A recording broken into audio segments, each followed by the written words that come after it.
it's Colleen from the Sherburne Public Library again here, and we're going to do another recipe, something that I like to make at Christmas time, which is gingerbread cookies. And I think they're kind of traditional, and they seem to come out really yummy every year, and I give them away and for family and friends, and so I thought I would share it with you. So first I want to talk about where I got this recipe. It comes from a Betty Crocker cookbook. Growing up, that's what my mom used, was Betty Crocker cookbooks. And so I guess it just kind of got passed along to me when I went out on my own, finally, when I left home, that she gave me a Betty Crocker cookbook from that time period. But this one I got from my Aunt Minnie. She was my great aunt, actually. She was my grandfather's sister on my dad's side. And you can see on the inside, it says Minnie Law Farley, and that was her name. She was a pretty great lady, very groundbreaking, kind of, you know, very pro-women's lib kind of woman for her time. But anyway, so the recipe comes from this. It's called Gingies, actually, or the name of the cookies, but I always just call them gingerbread cookies. So I'm going to make those, and I hope that you'll maybe try them yourself, because they're really good. Very nice gingerbread, very spicy flavor, and I always frost them with a frosting mix, or not a mix, a frosting recipe from my mom that she gave me from years ago that we've always used. So that's what I'm gonna make for you today. Thanks. So this is the recipe book. Like I said, this is my Betty Crocker from 1961, I believe, is the copyright on this one. They made several versions. I'm sure there's a new version this year, or recently anyway. And it's all sectioned off. And I always go to the cookie section, as you can imagine. And I probably, yep, can turn it right to it because I've used this recipe for so long. And this is the recipe that I use. It's called Gingies. You're gonna need shortening, brown sugar, dark molasses, cold water, flour, soda, that's baking soda, salt, allspice, ginger, cloves, and cinnamon. So it's a very simple recipe, very basic, but it's delicious. Okay, to start, we use 1/3 of a cup of shortening. I measure on this handy dandy measurer. I really like this. 1/2 cup of, or I mean 1/3 of a cup of shortening. You're gonna need a full cup of brown sugar. Remember, you pack it in really well. So you put that in. And then we're gonna need 1.5 cups of dark brown molasses. So I'm gonna show you how I do that. So on this, I look for 1.5 cups, which is just about right there. Perfect. So we've got that ready. See, it says 1.5 cups. And I take my molasses. I usually use Grandma Brown's. I don't know why, but, or Grandma's, I guess, whatever. But you can use any kind of nice dark molasses. And you're just gonna, for me, for this kind of measuring thing, you can just pour it right in. This is a good way to measure. This is a good device to measure. And I think that if I remember right, this has just about 1.5 cups of molasses in the containers. So we've got just about 1.5 cups here. So I'm gonna say, call that good. So you can say that, because it's 12 ounces, of course, that would be 1.5 cups, right? So we're gonna bring our bowl back down here and position that a little better. And we're just gonna put that, we pushed on this, push it right in. It just kind of comes right off really easily. And then I'm just going to stir, and just kind of mush this all together. So you just kind of stir it a little till it gets to combined. Try to work in that shortening. Oh, it smells really good. If you like molasses, you're just gonna love this, because the smell of molasses is really strong in here, and it's so good. Then what we're gonna do is we're going to add in 2/3 of a cup of cold water. I know it seems funny, because you would think cold water, how is that gonna melt that? Well, I don't know how it does, but it sort of does. It just takes a little bit. So you kind of work it slowly, otherwise. The other thing is I use a big bowl because, like, you know, see, the water could slosh really easily. And pretty soon you're going to add 6 cups of flour. So you need a pretty big mixing bowl to get this going. That looks pretty good. And it looks kind of funny. You can see how the shortening kind of looks at the cold water and kind of freezes back up a little. It's kind of funny. It has a funny look to it, I think. I've always thought that was an odd thing, but it must do something. I'm sure there's some scientific thing behind it, even though they might not have known that when they did this. Okay, for our next bit, we're going to add the dry ingredients. Now, in the recipe book, it will tell you to mix the dry ingredients and then mix them into the wet ingredients. I cheat. I put in my 6 cups of flour, so there's 2. I just kind of sprinkle it over the whole thing. And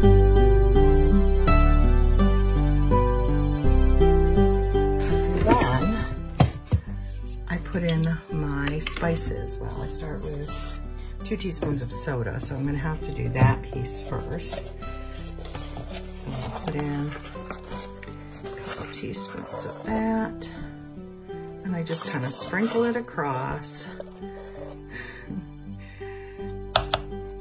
And then it's 1 teaspoon of salt.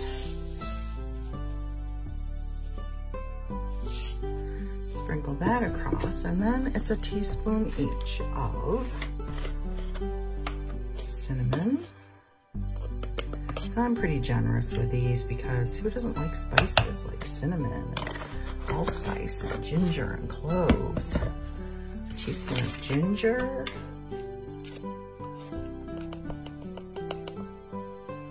It's gingerbread, so you want it gingery, right?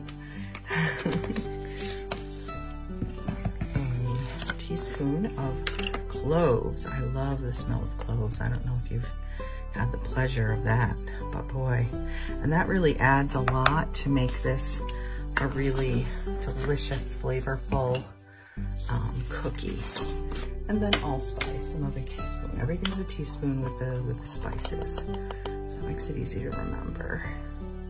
Okay, so once you get all that in, then I just start stirring, and I kind of do it just to kind of get it all mixed together.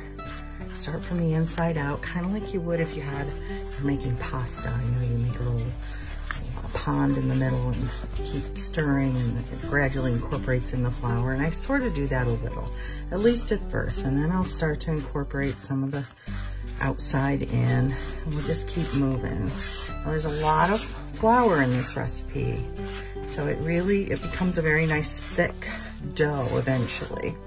Takes a while to get it all incorporated in, but not too bad.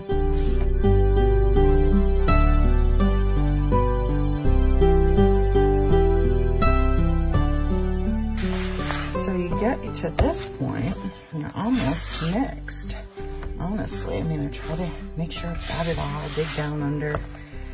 And this will tire you out, boy, I'm telling you. This is a workout for your arms, because this is very thick, which is what it's supposed to be.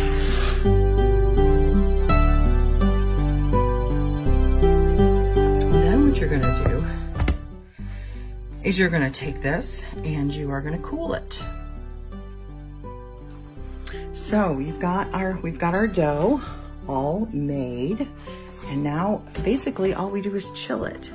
And it needs to chill, I don't know, it's gotta be at least an hour, but honestly what I usually do is I make it, then I put it in the refrigerator, or like I've said before, I have this enclosed porch, and so I put it out there at this time of year. I, seal it up, and I leave it overnight. It's better if it's cold. It doesn't stick as much, and it's easier to work with the next day when you're getting ready to roll it out, cut out the cookies, and baking it. So that will be the next step. Next time, or the next piece, will be us after it's chilled and rolling out and cutting it out, getting it ready to bake. So see you then. Hey, so we're back, and now we're going to roll it out, cut it out with cookie cutters, and then we're gonna bake it. So you're gonna set your oven at 350 and get your surface out. I've got a pad that I roll out onto. I've also collected all my cookie cutters that I like to use for Christmas. I've got a star, I've got a bell, I've got gingerbread man, I've got a snowflake, and a Christmas tree. Oh, and I also have a gingerbread girl. So I think I'm all set. So what I'm gonna do is I'm gonna roll out the dough, which is nice and chilled, and oh my gosh, when I opened it, it smells so good. All of that cinnamon and cloves and allspice, all those spices in there, just, oh, so delicious smelling. So we're gonna get going and we'll roll some dough out. Okay, so I've got my surface here and I've put in the flour on it. I like to use quite a bit because when you're gonna bring the dough up, I take a big chunk of it. That's all I can call it, I guess. And I'm just gonna kind of get some flour on it, get it covered in flour. It takes quite a bit of flour for this. And these are cookies that don't rise very much. They pretty much, you know, they do a little, but they don't rise greatly. So you're gonna roll it out to about 1 inch thick. Sometimes I roll it out a little thinner, but probably not, I mean 1/2 inch. Did I say inch? I mean 1/2 inch thick. If I said that wrong, I apologize. So it's a good little arm workout because it's a very stiff dough, especially since it's so cold. You want to make sure you got a lot of flour. I keep a lot on the sides here because it tends to stick otherwise, and that's another reason it's chilled, because it works better if it's chilled. So I think we've got this pretty good now.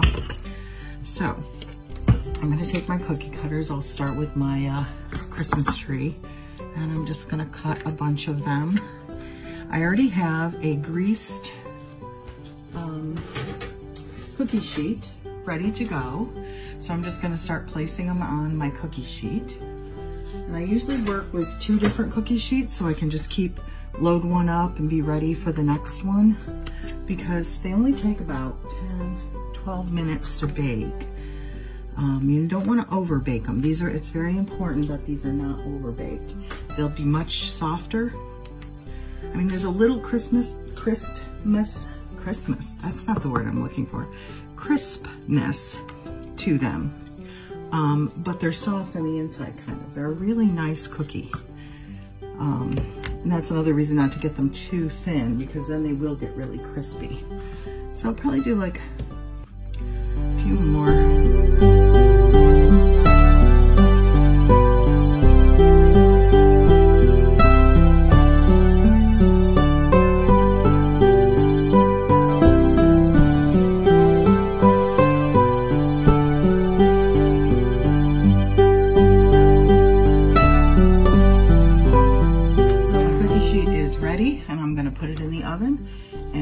About 12 minutes. Okay, so while I'm letting that bake, I'm going to continue cutting out more shapes and put them on my other cookie sheet that I have ready.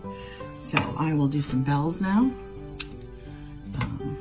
Just to cut those, get those out. I like to do a nice variety because, you know, it's fun when you get decorating them. It's really fun to have different shapes and sizes to work with. So try to be as economical as you can when you're cutting, so that you have lots of, use all of the space you can when you're making them, putting them together.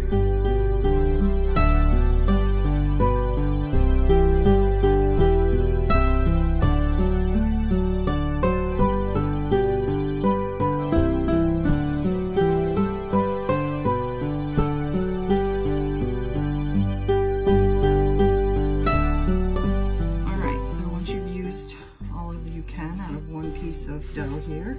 Just going to gather it up and kind of work it in together again and roll it back out and cut out some more.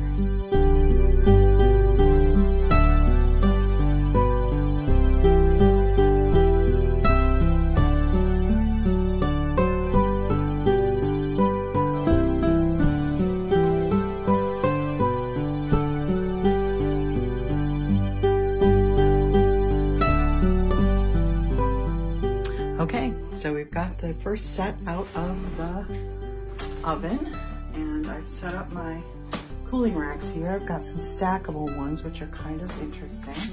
So I'm just gonna take them and slide them onto the rack here.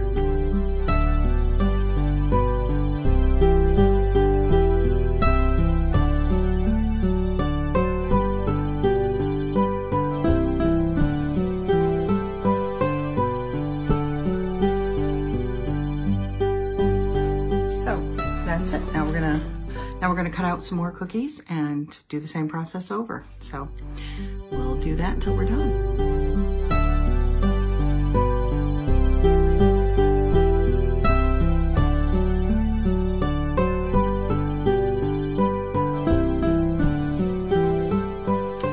So taking another batch out, and these are nice and hot. It's also important that you let them sit for just a few seconds before you take them out of the pan, because they might be a little too soft and they'll break. So once they're cooked though, they're very resilient. They're very almost crispy on the outside. You can hear there's a little bit of crispiness, but when you bite into this, it's soft and kind of chewy. It's really good. And the flavor is so good. I wish you could smell it here in the kitchen. It is such a good smell when these are baking. So I'm pretty close to done. And I know I said ½ an inch to cut them out, you know, roll out the dough ½ an inch. No, I said that's more like probably a ¼ inch, right? That's not, it's certainly not ½ an inch. Done.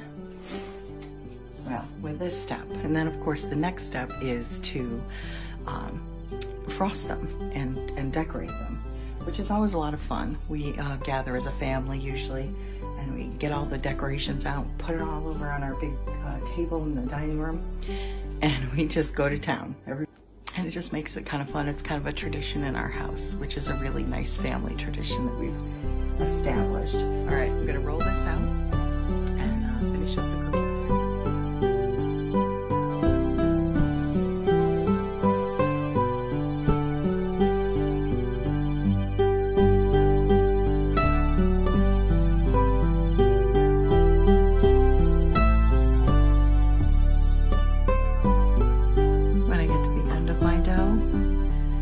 This little bit and I make it into a round, like a round ball, and squish it down and flatten it, and it becomes, you know, a Christmas ornament, you know, just a ball.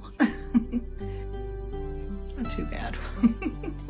Kind of pitiful, but hey, it's the end of it. So all right, so we'll finish baking them up. The other thing I like to do once I've got them all baked is I kind of stack them in and I sort them by what I've cut out. So I'll show you what I've got here. So I see I've stacked them in the different, you know, shape. That way, when we get ready to decorate, it's really easy. We can pick them up and decorate them that way. So I've got my last batch ready on the pan to go in to bake, and then we will be done, and it will be on to frosting. Okay, so I have finished baking all of the cookies, and I would say, I did a rough count, there is at least 75 cookies here. So you can make a good 6 dozen of these at any point. That's the way we bake them, and we roll them out, cut them, bake them. Next time, like I said, our next bit will be frosting them and decorating them. Okay, so now we're ready to make the frosting. So I'm going to show you the recipe that my mom has given to me that we've used my whole life. It's a vanilla recipe, and she got it from a Duncan Hines box, oh, so many years ago. So I'll show you the recipe, and I'll show you all the ingredients I have. It's very simple, easy, and fast. So here we go. This is the recipe that my mother gave to me oh so many years ago, and this is what I use every time. It's kind of a buttercream, only it doesn't have butter in it. I kind of like it better because it's not quite as rich flavored. It's just a nice sugary frosting, which works really well on almost anything. The ingredients are simple. It's half a cup of shortening. It's half a teaspoon of salt, 2 teaspoons of vanilla, and 3-ish cups of confectionery sugar. And I forgot, I left out a third of a cup of milk, which is very important because that's what keeps it moist as you're mixing it. Then I'm going to color it with, you know, some food coloring. I didn't have blue in the kind that I would normally use, so I've got these others, but they work just as well. These are a gel, but it doesn't make any difference what you've got. You can color it with most anything, and I color things about 5 colors, 6 colors actually. So here we go.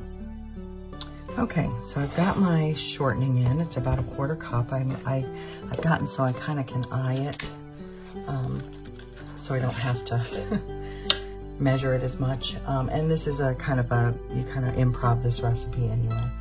We need 2 teaspoons of vanilla, so I've got 2 of those. 2 tisps, as I like to say. And then we've got half a tisp of salt, so I will put about half in there, put that in. And I'm gonna combine that just a little. I know it doesn't seem like a lot of stuff yet, but there's a lot of mixing that goes on in this. Okay, so it says 3 cups of confectionery sugar. I'm gonna I start with 1 cup. It's a gradual thing. I'm gonna put 1 cup in and kind of work a little bit of that into the mixture. You can't do too much because there's not enough moisture in there. So you kind of start with that. So then we're gonna take our milk and we're gonna add, it's gonna be a full 1/3 cup, but we're not gonna put all of it in yet. We just add a tiny bit at a time. Just kind of set it aside because you're just gonna keep using it. And you just kind of work this in till it gets moist and it's not popping all over the place. So I'm just gonna put a little bit more milk in there because I want to get it liquidy. And this is just a series of working in the milk and the sugar. See, it's gonna get into a creaminess here. It's important, I think, in this first part to really cream it all together because this is what forms the base for the frosting. So you've got your sugar and your salt and your vanilla and your shortening and some milk. So that gets a good base. So you've got it kind of creamy. And you're gonna be stirring a lot. So there's a lot more stirring to go. Okay, so I'm gonna add another cup of confectionery sugar. All right, we're gonna kind of work that in. Do it slowly so we don't get it all over the place. And then I get to this point where I can't really make it do anything else, so I can add a little more milk. And so you just keep alternating. Now usually what I end up with is a lot more than 3 cups of confectionery sugar. I usually end up with probably closer to 6. I know that seems crazy, but when you're frosting, you know, 75 cookies, you're gonna need a lot of frosting. And I don't really add any more base to it. I just keep alternating this until it gets to a texture that I think will work. So I'm going to continue that. Okay, so in the end, you're going to end up with something like this. I ended up using a mixer to get it fluffier. You can use it, you can do it by hand, but my shoulders don't like to do that quite as much as they used to. It's quite a tiring little event. So the mixer made it a nice, so it kind of comes up to really stiff peaks almost, so you can, it's good for all kinds of frosting. So now we're gonna color some of them. So you're gonna take a bowl and you're gonna put, I don't know, just plop some in there. Try to divide it somewhat evenly.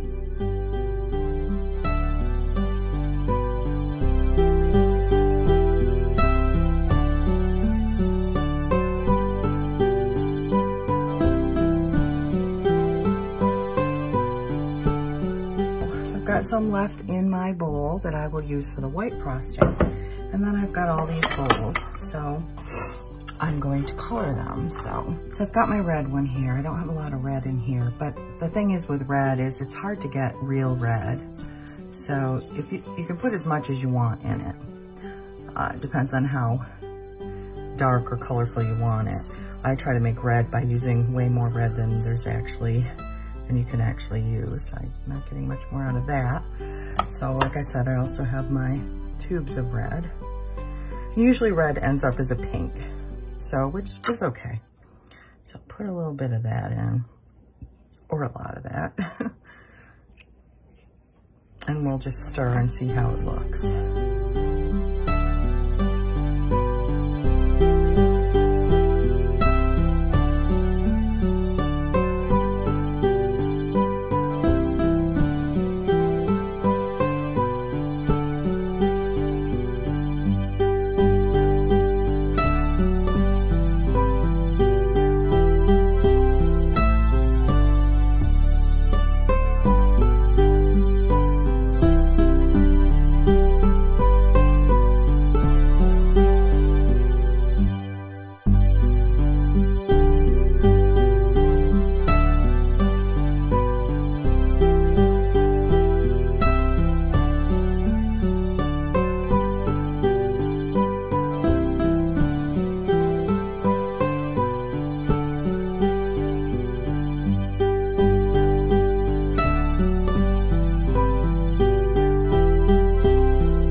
So I've got all of my colors here.